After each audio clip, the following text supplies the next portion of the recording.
म्हातारपण आणू नको.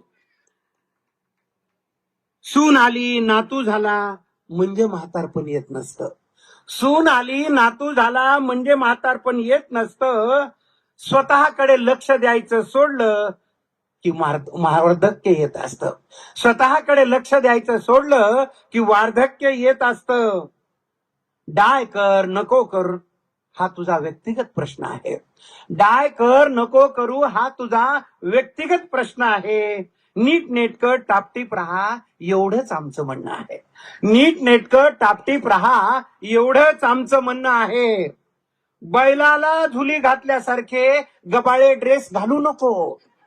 बैलाला झुली घातल्यासारखे गबाळे ड्रेस घालू नको. उगीच आधर आधर जीव गेल्यासारखं चालू नको.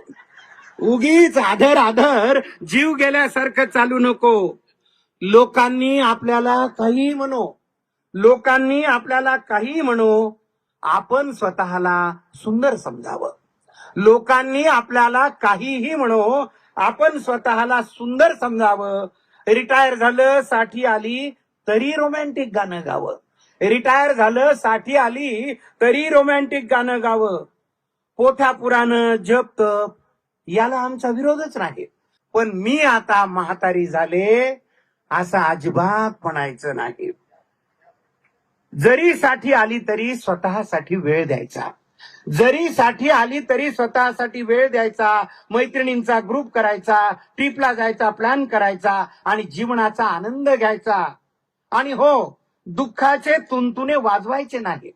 दुःखाचे तुणतुणे वाजवायचे नाही आणि प्रारब्ध प्रारब्ध म्हणून बोंबलायचं नाही.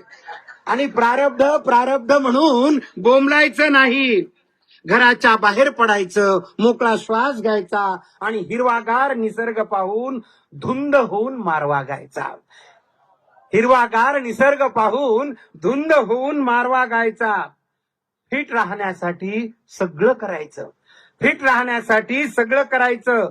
हलकासा व्यायाम, योगा, थोडा morning walk, facial, massage, steam bath सगळं सगळं करायचं. सगळं सगळं करायचं. 60व्या वर्षी फॅशन करू नये असं कुणी सांगितलं? 60व्या वर्षी फॅशन करू नये असं कुणी सांगितलं? Palazzo, one piece, jegging, T shirt सगळं घालायचं. Palazzo, one piece, jegging, T shirt सगळं घालायचं आणि गळम्यासारखं नाही, मस्त आयटीत चालायचं. आणि गळम्यासारखं नाही, मस्त आयटीत चालायचं.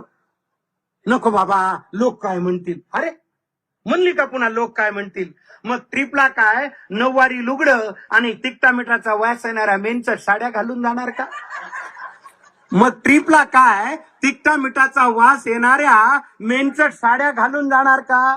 अगं बाई, जगाची फिकीर करायची नाही. हे फक्त माझ्या बायकोला म्हणणं नाही, सगळ्या भगिनींसाठी. अगं बाई, जगाची फिकीर करायची नाही आणि म्हातारी झाले असं अजिबात म्हणायचं नाही. हे सगळं तू का करायचं? कविता कशासाठी लिहिली त्या ओळी आता इथून पुढे सुरू होतात. त्या 4-5 ओळी आहेत. हे बाकीची भाकड कथा जाऊ द्या, ती लक्षात ठेवली काय न ठेवली काय. पण हे सगळं तू का करायचंस ते नीट समजून घे. कारण तू घराचा आधार आहेस, कुटुंबाचा कणा आहेस. कारण तू घराचा आधार आहेस, कुटुंबाचा कणा आहेस. वास्तू नावाच्या पंढरपुरातली मंजुळ विना आहेस.